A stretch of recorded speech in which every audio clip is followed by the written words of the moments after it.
viewers, welcome back guys. Video se pongjina ase. Aji Konyak Aoleang tukina manubo aro kiki program kan kina ase. Dokan olop jaga dola aina ase. To skip ni kuina side video kuna itu kuida ase. Mala pusimanon participants. Konyak legislators lan, ENSF officials lan. Ane inviting guests Ocean Orion. Ado ba yuching da pai de. Konyak hamba na mailan. Numana side. Konyak Union mon apex body man ba menyong babu mong mai bu ana ponaya bu ngaulan awang na hataw chain tamnam sai de menyong ponaya bu anio chaya tamnam. Iwang. The Aoleang Konyak Festival, traditionally held in the first week of April every year, is the most significant event for the Konyak community. In 2026, it continues its role as a mini Hornbill festival, serving as a platform to showcase the rich culture and traditions of the Konyak Nagas.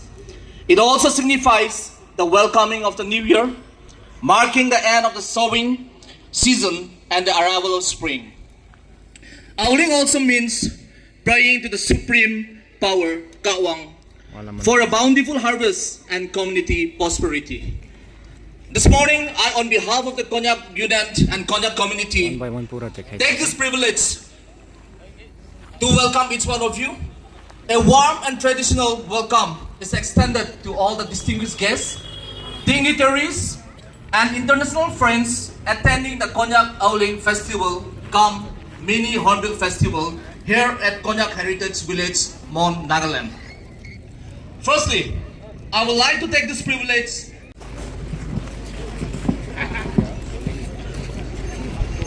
Hawang kagetan na kayo president chama yung absent na nina tampe.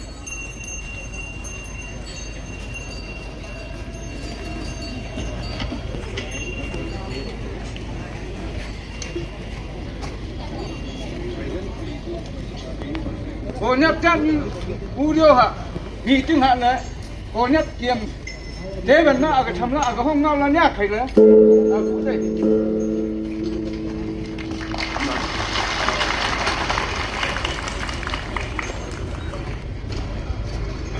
Oh!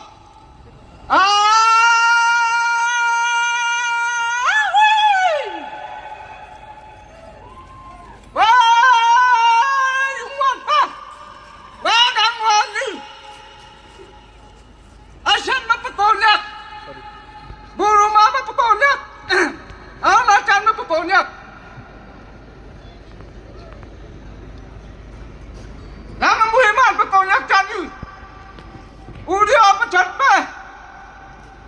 Yungwan pa, dangwan như, dang mai han chu pa, acha pa milit khonta me. Konyak chan như kwa udio à?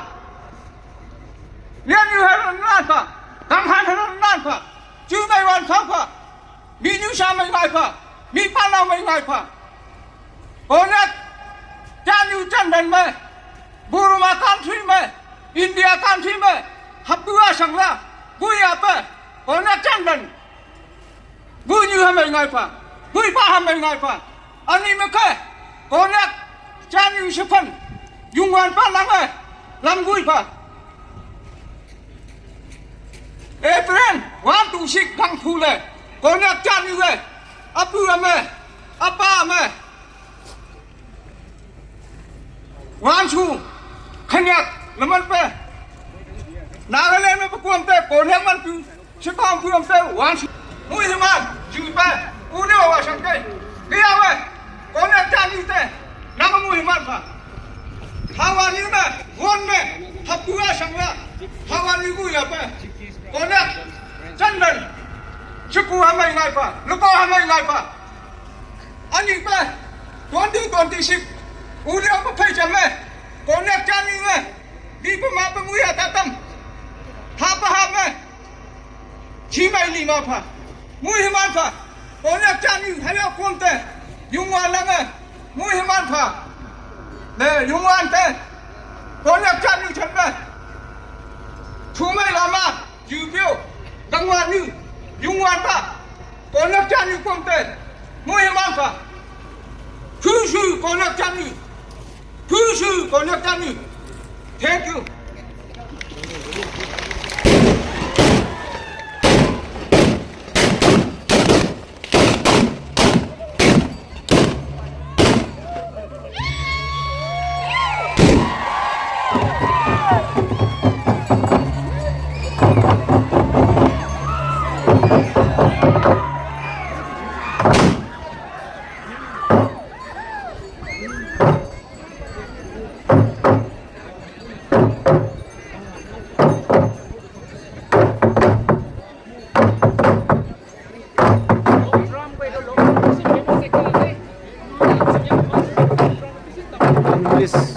village kan aina bajai ase de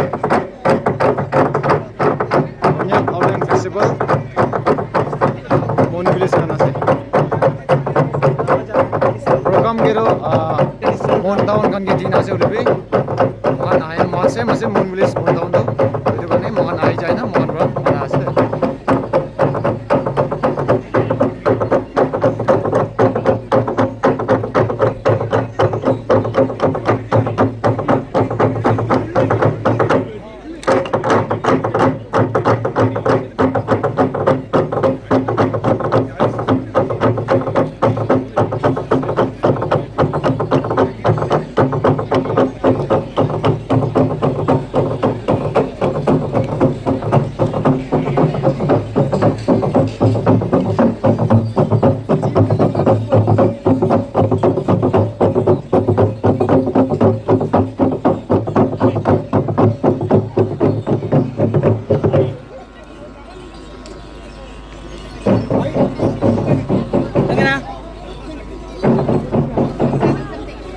Arunachan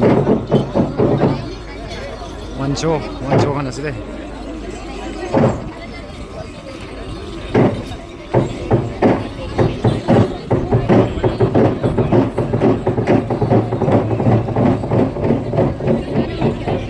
one by one take do de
Inang atau batumang kata lancar, jasa akung the giant tamnang.